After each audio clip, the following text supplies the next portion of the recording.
Les mêmes événements ont des significations différentes lorsqu'ils sont vus du côté physique ou spirituel, partie 2. Le fait est que même si nous ne voulons peut-être pas nous réincarner pendant que nous sommes en vie, nous pourrions bien le vouloir une fois que nous aurons passé de l'autre côté.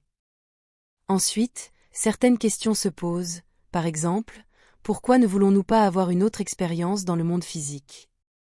Et la réponse peut être que nous associons le monde physique à la souffrance, mais seulement tant que nous sommes en vie. Mais quand nous sommes du côté de l'esprit, nous voyons une incarnation avec tous les événements bons et mauvais, comme une expérience globale incroyable que nous voulons répéter, ou en recréer une autre.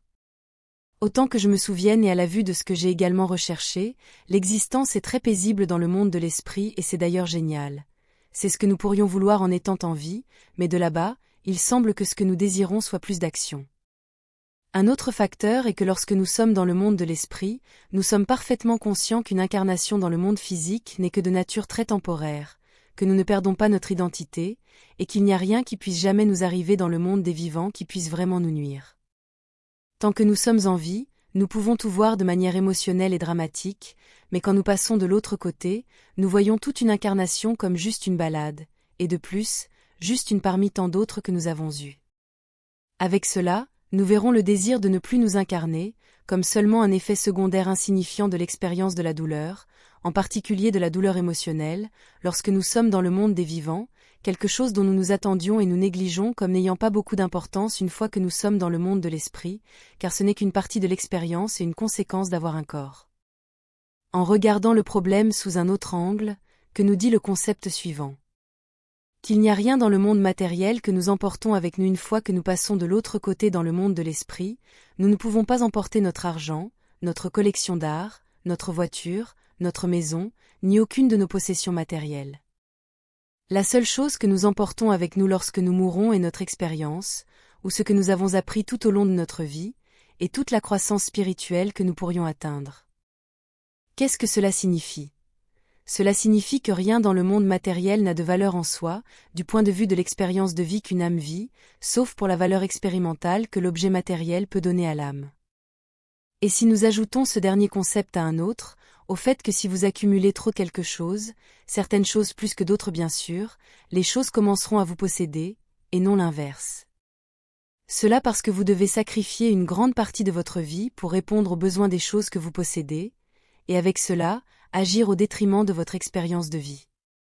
Tout cela signifierait que ce qui compte vraiment au cours d'une vie, c'est l'expérience que nous accumulons, et non les choses matérielles que nous pouvons inutilement accumuler, ce dernier point étant un symptôme d'une identification excessive à l'avoir et non à l'être, en pensant que le monde matériel est tout ce qui compte, car c'est tout ce qui existe.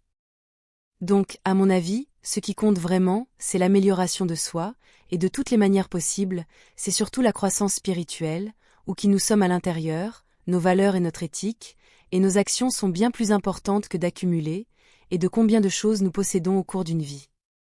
Je ne dis pas que nous devons négliger notre besoin de posséder des choses, car comme je l'ai dit ci-dessus, elles nous donnent une valeur expérimentale qui nourrit également notre croissance spirituelle, bien que cela dépende des besoins et des désirs de chaque individu au cours de son expérience de vie. Les choses ont leur place, mais nous devons les surveiller pour qu'elles ne prennent pas le contrôle de nos vies.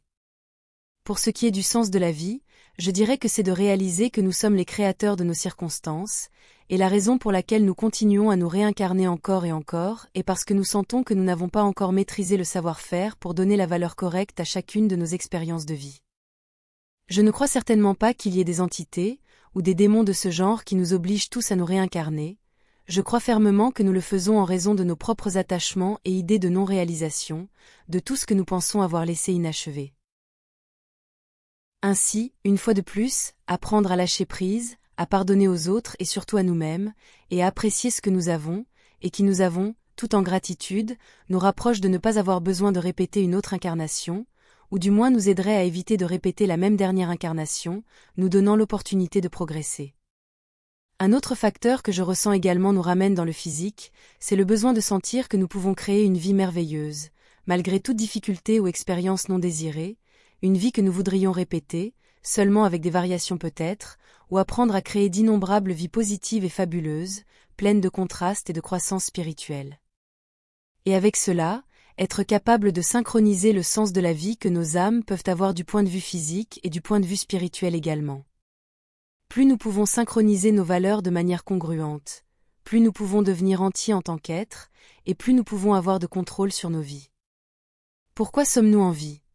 Peut-être est-ce pour apprendre à être heureux malgré tout le reste, peut-être même dissoudre toute négativité car ce n'est qu'une interprétation qui change selon les angles sous lesquels nous la voyons.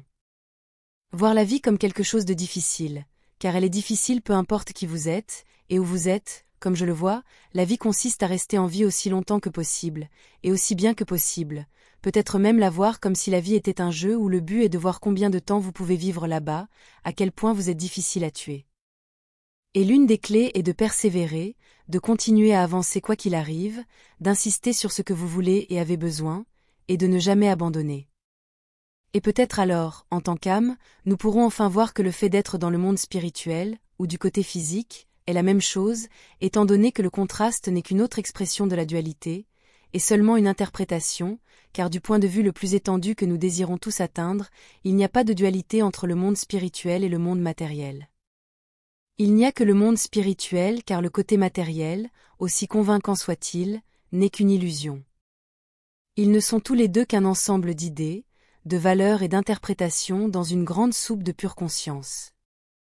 Je sais que ça fait mal d'être en vie, ça fait mal ici aussi, et cette douleur physique et émotionnelle ne peut être niée. C'est une véritable expérience, mais rappelez-vous que tout est basé sur des interprétations et des points de vue, et peu importe à quel point les choses peuvent sembler mauvaises, elles ne le sont pas à la fin.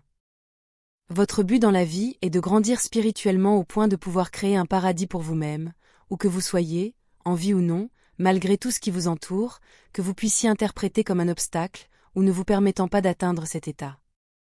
Les expériences, bonnes et mauvaises, sont ce que vous cherchez lorsque vous avez décidé de vous incarner.